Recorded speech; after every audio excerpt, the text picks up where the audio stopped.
Subscribe பண்ணுங்க. அப்படியே பக்கத்துல இருக்க பெல் ஐகானையும் பிரஸ் பண்ணுங்க. இந்த வீடியோவில் சோபக்கிருது வருடம் தை மாதம் 29ஆம் தேதி, அதாவது பிப்ரவரி மாதம் 11ஆம் தேதி குரு பகவான் வக்ர நிவர்த்தி அடைகிறார். நவகிரகங்கள்லேயே முழு சுபகிரகமாக இருக்கக்கூடிய குரு பகவானோட வக்ர நிவர்த்தி பலன்கள் அப்படிங்கிறத நம்ம பார்க்க போகிறோம். அதாவது குரு பகவான் எந்த வீட்டில் வக்கரம் அடைஞ்சிருக்கார் அப்படின்னு பார்த்தீங்கன்னா, காலசக்கரத்தோட 2வது வீடு, தனம், வாக்கு, குடும்பம், இந்த மூணையும் குறிக்கக்கூடிய இடத்துல தான் அவர் வக்கரம் அடைஞ்சிருந்தாரு. இப்போ வக்கர நிவர்த்தி அடைய போகிறாரு. இந்த காலசக்கரத்தோட 2வது வீட்டில் குரு பலம் இழந்துட்டார் அப்படிங்கும்போதே உங்களுக்கு பார்த்தீங்கன்னா தனம், காசு, பணம் அப்படிங்கிறது வந்திருக்காது. வாக்கு, கொடுத்த வாக்கு அப்படிங்கிறத காப்பாற்றிருக்க முடியாது. குடும்ப உறவுகளிலும் பல சர்ச்சைகள், சிக்கல்கள், இது எல்லாத்தையுமே குரு பகவானோட அந்த பலம் இழந்த காரணத்தால் கெட்டு போயிருக்கோம். இப்போ அந்த இடத்துல குரு பகவான் பலம் அடைகிறார். அப்போ அவரோட பார்வைக்கும் பலம் கிடைக்குது. குரு பகவான் தான் இருக்கிற வீட்டிலேருந்து 5, 7, 9 இந்த 3 வீட்டை பார்க்குறாரு. அந்த வகையில் கன்னிராசி, விருச்சிக ராசி, மகர ராசியை குரு பகவான் பார்க்குறாரு. இப்போ பலமடைகிற குரு உங்களோட ராசிக்கு என்னென்ன பலன்கள் அப்படிங்கிறத கொடுக்க போகிறார். அதாவது குரு பகவான் பலமடைகிற இந்த நிகழ்வு, வக்ர நிவர்த்தி அடைகிற நிகழ்வு அப்படின்னு பார்த்தீங்கன்னா, தை மாதம் 29ஆம் தேதி பிப்ரவரிக்கு 11ஆம் தேதி செவ்வாய்க்கிழமை முருகப்பெருமானுக்கு உகந்த தைப்பூச தினத்தன்று நிகழுது. அப்படிங்கிறதால அன்றைய தினத்தில் காலையிலேயே முருகப்பெருமானுக்கு பாலபிஷேகம் செஞ்சுட்டு மாலை நேரத்தில் குரு பகவானுக்கு நெய் தீபம் ஏற்றி வெள்ளைக்கொண்ட கடலையை நைவேத்தியமாக படைச்சு ஏலபாளைகளுக்கு அன்னதானம் பண்ணுங்க. இந்த குரு வக்ர நிவர்த்தி காலகட்டத்தில் கோடீஸ்வர யோகம் உங்களை தேடி வரும். சரி, இப்போ உங்களோட ராசிக்கு என்ன பலன்கள் கிடைக்க போகுது அப்படிங்கிறத பார்ப்போம். கன்னிராசி நேயர்களே, உங்களுக்கு இந்த குரு பகவானோட வக்ர நிவர்த்தி காலம் எப்படி இருக்கு அப்படின்னா, நீங்கள் எதிர்பார்த்து காத்துக்கிட்டு இருந்த ஒரு நாள் வந்துருச்சு அப்படின்னு தான் இதை சொல்லணும். என்ன காரணம் அப்படின்னு பார்த்தீங்கன்னா, உங்களோட ராசியை பொறுத்த வரைக்கும் சனி பகவான் அற்புதமான இடத்துல இருக்கார். 6ஆம் இடத்துல இருக்கார். ருணரோக சத்ருஸ்தானம், எதிரிகளை பந்தாடக்கூடிய இடத்துல சனி பகவான் இருக்கார். அதே நேரத்தில் கலத்திரத்தில் ராகுவும் ஜென்மத்தில் கேதுவும் உட்காந்துக்கிட்டு உங்களுக்கு குடைச்சல் மேலே குடைச்சல் அப்படிங்கிறத கொடுத்துக்கிட்டு இருந்தாங்க. குறிப்பாக பார்த்தீங்கன்னா குடும்ப உறவுகள் கெட்டு போகக்கூடிய வாய்ப்பு இருந்திருக்கும். கணவன் மனைவிக்குள்ள பிரச்சனை, காதல் உறவுல பிரிவு, இந்த கிரேப்புக்குன்னு சொல்கிறாங்கல்ல, அந்த மாதிரி ஆகிறது. மனைவி கோச்சிட்டு அம்மா வீட்டுக்கு போயிட்டாங்க, வீட்டில் நிம்மதி இல்லை, எப்போ பார்த்தாலும் சண்டை, இந்த மாதிரியான அமைப்பு இதெல்லாம் இந்த ராகு கேதுக்கள் உங்களுக்கு கொடுத்துட்டாங்க. ஆனால் சனி அதை தடுத்துருவார். பெரிய அளவில் பிரிஞ்சு போகிற வாய்ப்பு அப்படிங்கிறது இல்லை. ஒரு தற்காலிக பிரிவு அப்படிங்கிறது இருக்கும். இல்லைன்னா கரைமுறைன்னு கத்திட்டு எடுக்க வேண்டியதான். எலியும் பூனையுமா தான் வீட்டில் இருக்க முடியும். 1 மணி நேரம் பேசிக்கிட்டு இருந்தோம் மனம் விட்டுன்னா 50 நிமிஷம் சண்டை அப்படிங்கிறது நடந்துடும். இனிமேல் அந்த மாதிரியான பிரச்சனை அப்படிங்கிறது இருக்காது. என்ன காரணம் அப்படின்னா, குரு பகவான் இப்போ 9வது வீட்டில் பலம் அடைகிறார். இவ்வளோ நாளாக அவருக்கு பலம் இல்லாமல் இருந்தது, அவரோட பார்வைக்கும் பலம் இல்லாமல் இருந்தது. உங்களோட சொந்த ராசிக்குள்ளே இருக்கிற கேதுவை குரு பார்த்து புனிதப்படுத்தியிருந்தார். அதனால் இந்த கணவன் மனைவி உறவுக்குள்ள பெரிய பிரச்சனை இல்லாமல் இருந்தது. இப்போ குரு பலம் இழந்து போயிட்டதால இந்த இடைப்பட்ட காலகட்டத்தில் பிரச்சனைகள் அப்படிங்கிறது வந்திருக்கும். இப்போ மறுபடியும் குரு பலம் அடைஞ்சிட்டார் அப்படிங்கும்போது அதை சரி பண்ணிடுவார், கவலைப்பட வேணாம். பிரிந்த காதலர்கள் ஒன்று சேரலாம். அதாவது காதல் திருமணத்திற்கு பெற்றோர்கள் கிட்ட ஒப்புதல் வாங்க முடியாமல் சண்டை சச்சரவில் கடந்திருக்கலாம். அது ஒரு பணப்பிரச்சனையால் இருக்கலாம், அவங்களுக்கு வசதி குறைபாடு, இல்லை அவங்க வேற சாதி, இந்த மாதிரி ஏதாவது பிரச்சனைகள் இருந்ததெல்லாம் இதுக்கு மேலே உட்காந்து சுமூகமாக பேசுனீங்க அப்படின்னா இந்த காதல் திருமணத்துக்கான ஒப்புதல் அப்படிங்கிறத பேசி ஈஸி வாங்கிடலாம். அதெல்லாம் குரு பார்வை அப்படிங்கிறது சரி பண்ணும். அதோட ஓடுனவனுக்கு 9ல் குரு அப்படிம்பாங்க. ஓடுனவன் அப்படின்னா யார்? எல்லாரும் ஓட போகிறதெல்லாம் கிடையாது. யார் ஓடுறா? கொடுக்குன்னா ஓடிக்கிட்டு இருக்காங்க. வாகன யோகம் கொடுக்க போகிற ஒரு அமைப்பு அப்படிங்கிறது தான். ஒரு பழைய வண்டி வாகனம் வச்சுருந்துருக்கலாம், அது வேலை செய்ய விடாமல் நம்மளை அடிக்கடி ரிப்பேர் வச்சுக்கிட்டு ஒரு இடத்துக்கு அதை நம்பி போக முடியல.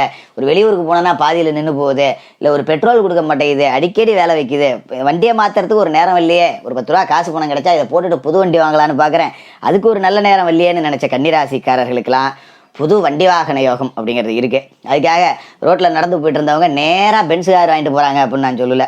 ஒரு நடந்து போனவங்களுக்கு சைக்கிள் கிடைக்கும், சைக்கிளில் போனவங்களுக்கு ஒரு பைக் கிடைக்கும், பைக்கில் போனவங்க ஒரு கார் வாங்கலாம், ஒரு காரில் பயணம் செஞ்சவங்க ஒரு சொகுசு கார் வாங்கலாம்.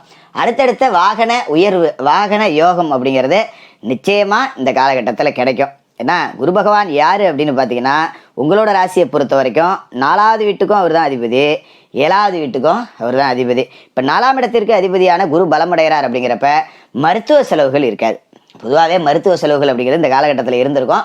உங்களோட தேக ஆரோக்கியத்துக்கு செலவு பண்ணியிருந்திருப்பீங்க, பெத்த தாயோட தேக ஆரோக்கியத்துக்காக செலவு பண்ணியிருப்பீங்க, இதெல்லாம் நடந்திருக்கும். இனிமேல் வைத்திய செலவு அப்படிங்கிறது இருக்காது. மாதம் 25,000 சம்பளம் வாங்கி 15,000 கொண்டு ஆஸ்பத்திரியிலே கொட்டினண்டா, இனிமேல் அந்த பிரச்சனை இல்லை, சந்தோஷம்டா அப்படின்னு நீங்கள் நிம்மதி பெருமூச்சு விட்டுக்கலாம். அது மாதிரி 7ஆம் இடத்துக்கு அதிபதி வக்கரம் அடைஞ்சு இப்போ பலமாக இருக்கார் இல்லையா? இவர் வக்கர காலகட்டத்தில் கூட்டு தொழில் சிதைக்கப்பட்டிருக்கும். கூட்டாளிகள் விலகி இருக்கலாம், கூட்டாளிகளால் பிரச்சனை வந்திருக்கலாம், இல்லைனா 2 பேரும் ஒருத்தருக்கு ஒருத்தர் சண்டை போட்டுக்கிட்டு தொழிலை நடத்தாமல் மூடி கட்டி வச்சுருந்துருக்கலாம். நண்பர்கள் துரோகிகளாக இருக்கலாம், வாங்கின பணத்தை கொடுக்காம இருந்திருக்கலாம், இல்லை நீ கொடுக்கவே இல்லைன்னு சொல்லி ஏமாத்திருக்கலாம், ஏதாவது உதவி செய்கிறேன் அப்படின்னு சொல்லிட்டு நம்மளை கண்டுக்காமல் போயிருக்கலாம். நம்மகிட்ட இருந்தப்போ 10 ரூபா வாங்கி தின்னானோடா, நான் கஷ்டப்படுறப்ப போன் அடித்தா ஒருத்தனும் போன கூட எடுத்து பதில் சொல்கிறதில்ல, நம்மளை பார்த்துட்டு பார்க்காத மாதிரி போகிறானுங்க. இந்த மாதிரி நண்பர்களால் முதுகில் குத்தப்பட்ட துரோகங்கள் நடந்திருக்கலாம். இதெல்லாம் இனிமேல் நடக்காது. இந்த 7ஆம் இடத்துக்கு அதிபதி பலமடைஞ்சார் அப்படிங்கிறப்ப இந்த தொழில் ரீதியாக கூட்டு தொழில் பண்ணிட்டு இருந்தவங்க இப்போ மறுபடியும் கூட்டு தொழில் பண்ணலாம். அப்படி இல்லைன்னா அந்த பழைய கூட்டாளியை விலக்கிட்டு புது கூட்டாளிகளை உருவாக்கிக்கலாம். தனித்து தொழில் பண்ண நிறைய திறமை இருக்குது, கொஞ்சம் முதலீடு போட ஆள் இருந்தால் இழுத்து பிடிச்சிருவானே அப்படின்னு நினைக்கிறவங்களுக்கு இப்போ தொழில் பெரிய வளர்ச்சி அப்படிங்கிறத அடையக்கூடிய பாக்கியம் அப்படிங்கிறது இருக்குது. அதோட பிரிந்து போன கணவன் மனைவி ஒன்று சேரலாம். இந்த காதல் உறவுகளில் சிக்கல் வந்தவங்க இப்போ மறுபடியும் ஒன்று கூடலாம். இந்த அமைப்பு இதெல்லாமே இருக்குது. அதோட குரு பகவானோட பார்வை அப்படிங்கிறது உங்களோட சொந்த ராசிக்கே கிடைக்குது. இப்போ ராசிக்கு குரு பகவானோட பார்வை கிடைக்குதுன்னா சகல தோஷமும் நீங்குது. இந்த கலத்தரத்தில் இருக்கிற ராகு, ஜென்மத்தில் இருக்கிற கேதுவால் உண்டான இந்த சர்ப்ப தோஷம் அப்படிங்கிறது நீங்கும். திடீர்னு பார்த்தீங்கன்னா ராத்திரியில் பார்த்தீங்கன்னா படுத்து தூங்கினோம்னா கனவுல பாம்பு வர்றது, எங்கேயாவது வெளியூருக்கு போனோம்னா அடிக்கடி நம்ம கண்ணில் பாம்பு தெம்படுறது, இதெல்லாம் நடந்திருக்கும். என்னமோ பிரச்சனையோ அப்படின்னு அது நம்மளை நிம்மதியாக தூங்க விடாது. யாராவது ஒருத்தர் கனவுக்கு ஒரு விளக்கம் சொல்லி வச்சுருப்பாங்க. இனிமேல் அதெல்லாம் நடக்காது, நீங்கள் கவலைப்பட வேணாம். ஒரு நிம்மதியான உறக்கம் அப்படிங்கிறது உங்களுக்கு கிடைக்கும். அதுமாரி 3ஆம் இடத்துல குரு பார்வை விழுது. சகோதர உறவுகளுக்குள்ள உண்டான விரிசல் அப்படிங்கிறது நீங்கும்.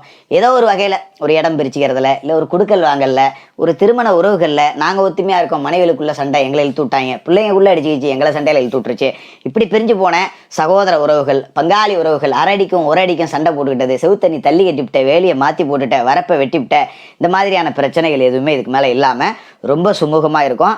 5ஆம் இடத்துல குரு பார்வை விழுதுன்னா பிள்ளைகளோட வாழ்க்கை நல்லாயிருக்கும், பிள்ளைகளோட கல்வி அப்படிங்கிறது நல்லாயிருக்கும். வரன் பார்த்தும் அமையாத பிள்ளைகளுக்கு இப்போ கல்யாணம் பண்ணி பார்க்கலாம். பிள்ளைக்கு வயசாகிடுச்சு, எத்தனையோ இடத்துல வரன் பார்த்தேன், ஒன்றும் அமையல, ஆனால் இப்போ நல்லா இருக்குப்பா, எந்த பிரச்சனையும் இல்லை அப்படின்னு நீங்கள் நினைக்கக்கூடிய அளவுக்கு பிள்ளைகளோட வாழ்க்கை அப்படிங்கிறதும் ரொம்ப சிறப்பாகவே இருக்கும். பிள்ளைகள் 10 ரூபா சம்பாரித்து மதிப்பு மரியாதையோடு வாழும்போது நமக்கு அதை விட பெருமை என்னடா வேண்டி கிடக்கு அப்படின்னு நீங்கள் நிம்மதியான ஒரு தூக்கத்தையும் நிம்மதியான ஒரு வாழ்க்கையும் வாழலாம்.